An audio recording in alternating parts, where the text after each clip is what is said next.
Vadikani tinokutendai nekuti sarudza tiri muchirongwa Mai Chisamba show moma tinobata nhau dzakasiyana-siyana dzinobata upenyu hwedu. Hongu ndiri kuziva zvangu kuti tiri munguva iye yakamanikwa, nguva yeCovid.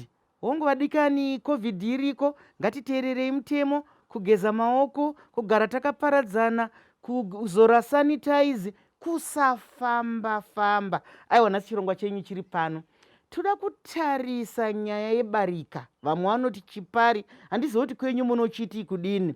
Tinoda kutarisa zvinokonzera chipari, zvakanakira chipari, zvakaipira chipari, nekuti chipari chafamba nesu makore atisingagone kuverenga. Regai ndipe nyanzvi dzedu mukana wekuti vazvisume kwatiri. Ishamwari dzedu vazhinji munovaziva kuti kana tiine nyaya dzekukakatana idzodzi, nyanzvi dzedu dzinenge dzakamira nesu.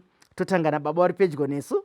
Tinotenda Dr. Mai Chisamba, tinotenda vateereri mose kwamuri ikoko munguva ino yekugara madaranganwa, nguva ino yekuti vadikani ngatitevedzere mirayiro yese yekuti tisabatwe neCovid-19. Zita rangu Gonyanduri Dhege, tatenda chinoda kana kuti baba serious.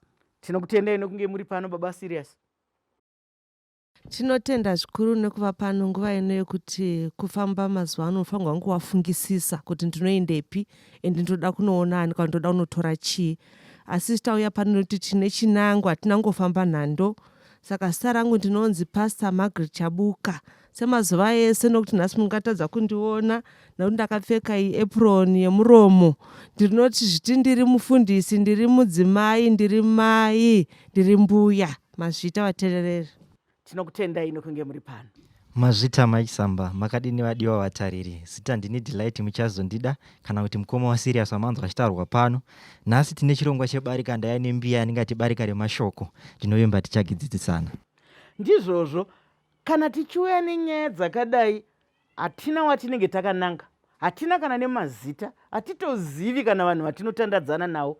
Chatinoziva, chatinounza kwamuri, idzidziso, ikurudziro, ishuviro, kutandadzana tichivaka mhuri dzedu.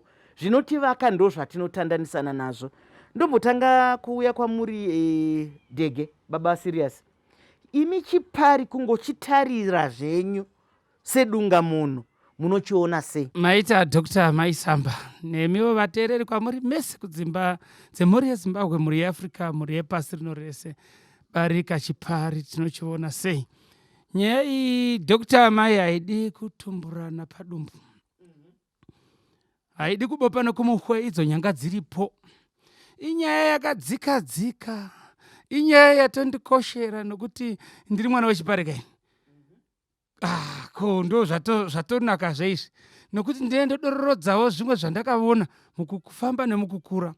Mumwe akataura achiti izvo, kubarika upenyu hunenge kubika sadza nehuni nyoro. Hamuzivi kuti dzinoibva here kana kwete.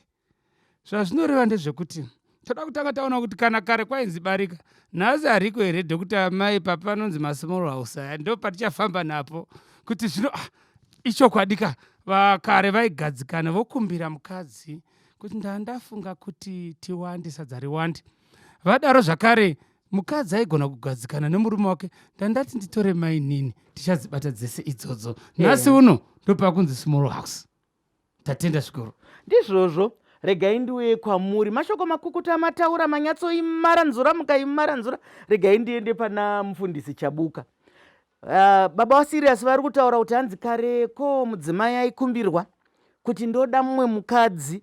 Imi semunhukadzi, semumiriri wevakadzi, zvokwadi murume akakumbira kuti vanoda kutora mumwe mukadzi, ivo vaya vanoti hongu, vanodavira here murudo, vanodavira here muchokwadi? Inyaya here yekuti munhu angafuma achidada naye mangwana kuti inini kwangu kuri kutora mumwe mukadzi, ndakatotendedza baba kuti vatore mukadzi? Zvakatonyanya kutooma, because nekuti mukadzi wese uchiroorwa nemurume wako unenge uchizviona uriwe tsvarakadenga yake, uriwe munhu unomufadza iye achifadza iwe pachako. Zvakatozosiyana kuti ndinokumbirawo ndiro yaunogona kukweretesa mumwe munhu ukamupa, kwete murume. Hakuna mukadzi, kana zvainzi vakadzi vaizoti baba ngavatore havo mumwe mukadzi, kwanga kuri kutomanikidzika kwezviri kuitikapo. kwete kuti munhu unenge ati nomwoyo wake wese kuti ndoda mumwe munhu auye tizogoverana rudo rwababa ava. Hazvina kureruka, hazvina kurerukira munhukadzi wese. Aripo but zvinetso zvinoita kuti zvitoite saizvozvo. Saka ini semunhukadzi ndakamira even madzimai ese ari kumba uko ndinozviziva, ndiri kutaura ndakatokumirai ana mai kuti zvinokurwadzai. Ini zvingatondirwadzawo, handina kurarama mazviri, asi ndinotaura nevandinotaura navo, vangava vakuru vekare, vangava vanhasi chaivo chaivo, vanochema nazvo. Ndizvozvo mashoko makukuta ari kutaurwa nhasi nyaya yetinayo pano vadikani chikurura majasi.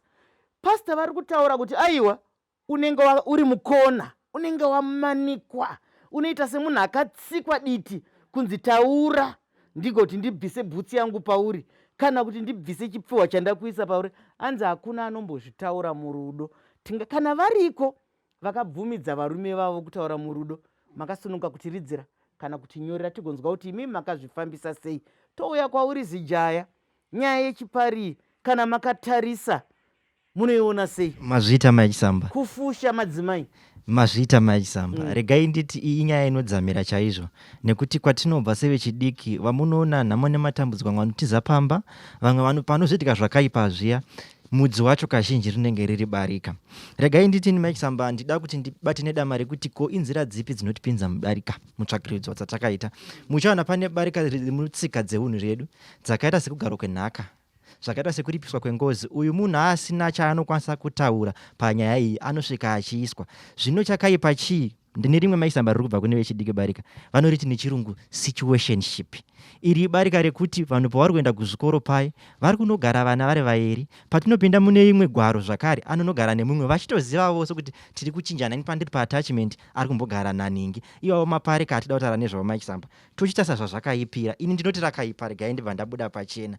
Muradzo ani ndarama inokwana Mai Chisamba ndochekutanga. Chechipiri kune hosha dzatiri kutaura idzi, hosha dzepabonde. Nyaya yacho iri pachena Mai Chisamba, kana uchinge watora vanhu vairi vanofema Mai Chisamba, uchavagutsa here pachivanhu chavo chavanoda? Haukwanisi kuvagutsa. Totarisa nyaya dzekuti pavanhu vavasanganisa Mai Chisamba, hanzi pakuroorwa kwevanhu panosanganiswa nyika mbiri.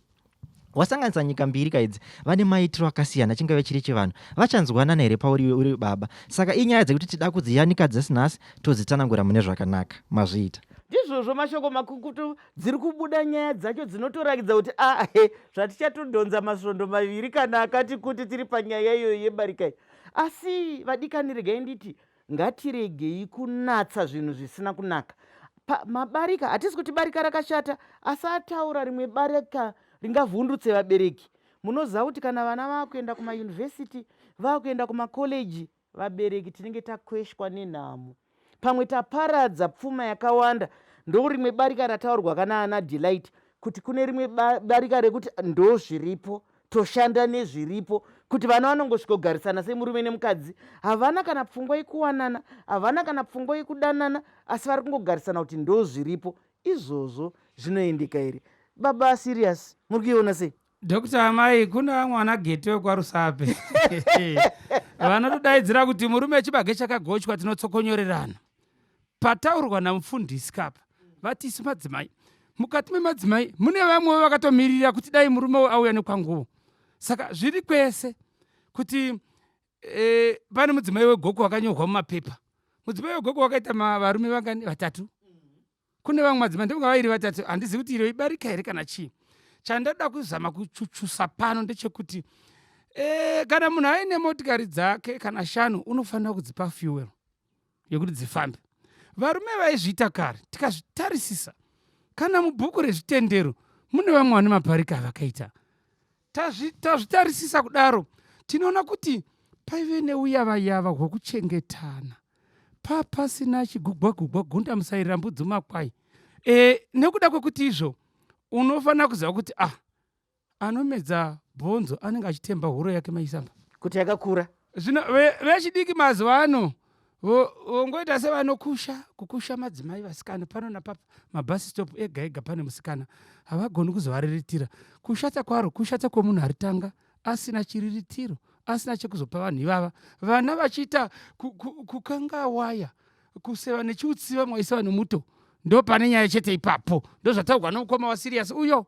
Asi zviri pazvakatangira nhasi uno Mai Chisamba, arimo kamaparika mudzimba umo, vanhu havatauri. Vazhinji ndinohwai nemutsvagudzo dzindakaitavo, vaya vane mari, vaya vane zvese zvinganzi zvinowanikwa, ndo vanongoita mumafoni imomo. Unorodzerwa kuflati kwaMai Chisamba, unorodzerwa kubelvedhiya, hazvimboonekwi, zvozoonekwa musi wokufa. Hwana hwouya haadungwe, ndo maitiro azvinenge regai tikoramba tichidzoka kwamuri senyanzvi yedu. Nyaya iyi ikavadikani, honai yatangaka. Rambai muchitandadzana nesu, ngatisangane muchikamu chinotevera.